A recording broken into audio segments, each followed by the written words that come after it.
Very passionate about the multicultural communities because we could keep staying by the sidelines and complaining till the cows come home.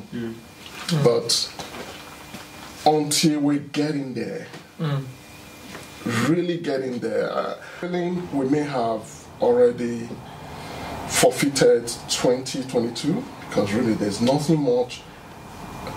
The current research I'm looking at who is available to be voted for now, and the same profile is there. They are all, I know we don't want to start talking about race, but we have to talk race. Yeah. They are all white Australians. Now, I don't have anything against, we're all Australians. And we should play less of black and white. But election is about representation.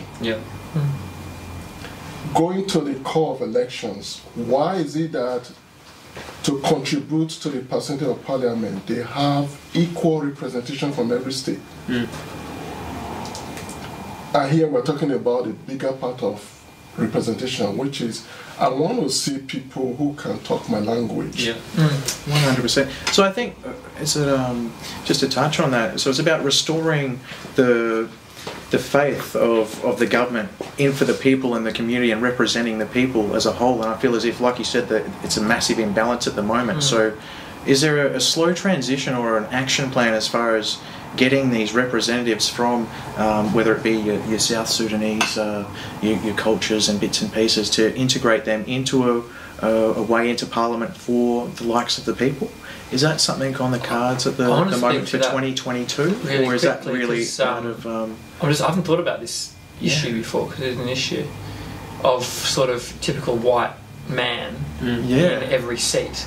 Yeah, I never really and took that into consideration. There's a couple of things that run through my head, and perhaps more and more white woman, but white man, white woman, very unrepresentative. But the way that the system works is it's like electorates are split into geographic areas, and all the people of that area then have someone that they elect, and then that person is to represent them.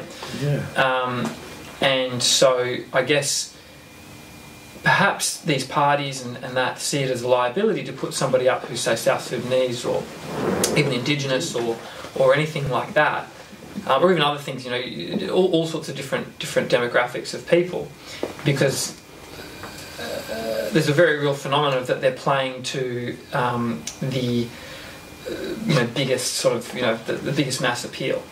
So I see it as like, unless you have some sort of like segregated community where you've got let's say South Sudanese and they're all living in one electorate and they all come and live there and they're in that electorate, then they go, oh, okay, Labor Party, Liberal Party, let's find a South Sudanese candidate to put there so that we can play to these people. But we're not going to put the South Sudanese candidate in some place that's majoritarily white people.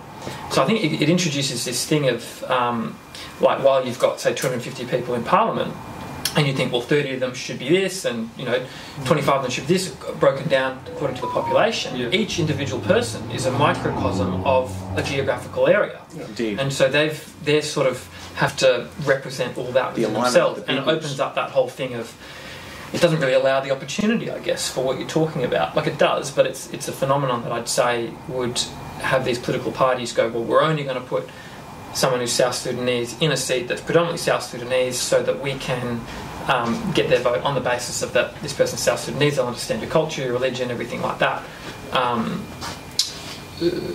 But it would only be on that basis, and it would require a relatively then geographically segregated community as far as where people live goes. People will always be drawn to familiarity, though. Yeah, it does happen. Yeah, even if they don't, like, as you said, it's quite interesting.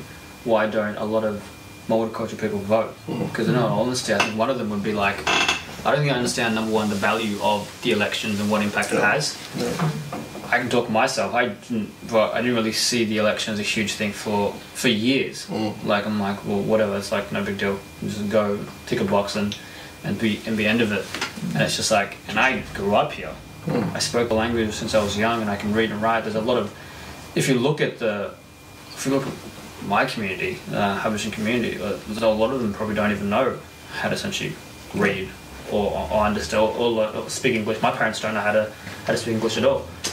So if you put somebody up and they're talking to them, they're not going to have a clue what's going on. Like when they go, I remember going to the election because I took my parents there.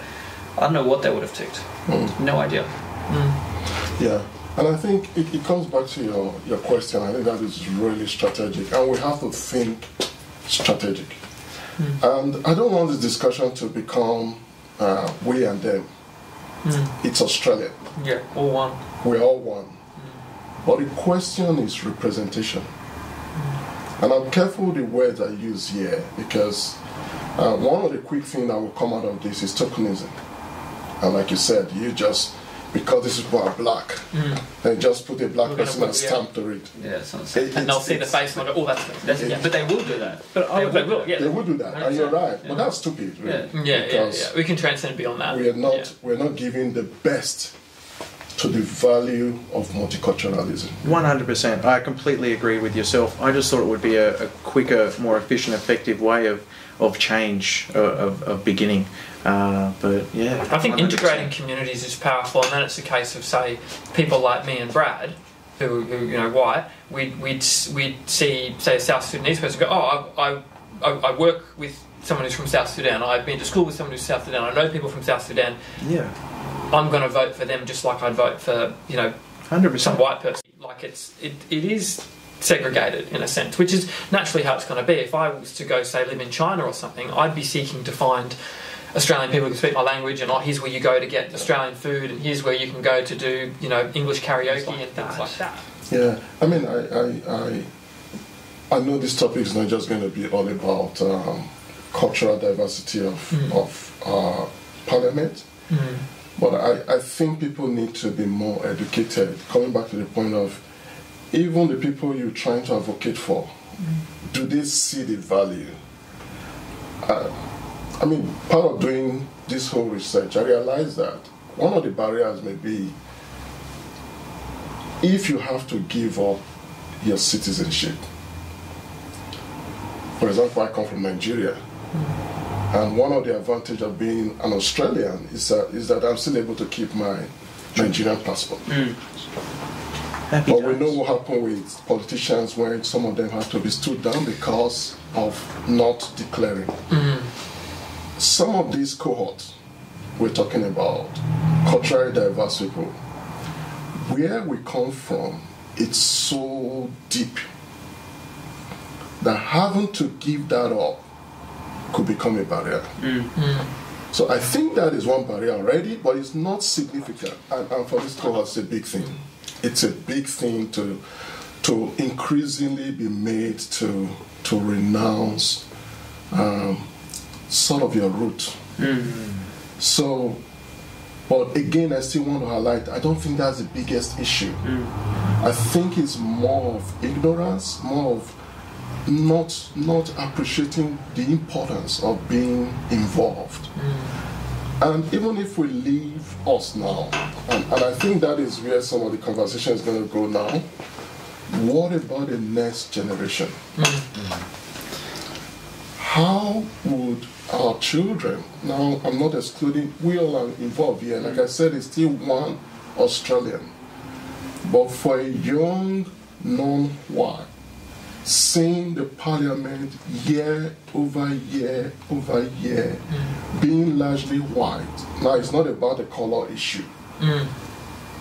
That feeling will become clear that is not part of me. I can't get there. I can't access my physical appearance and everything like that. Even then you feel disenfranchised and uninvolved and like you can't influence this system. But I think it's a cop-out. Because, and it's like this in general, people feel like they have very little control in what's going on around them. And I think we can actually influence and control what's going on around us quite a lot more than what we understand, including in politics, even though it's happening in far-flung places over in Canberra.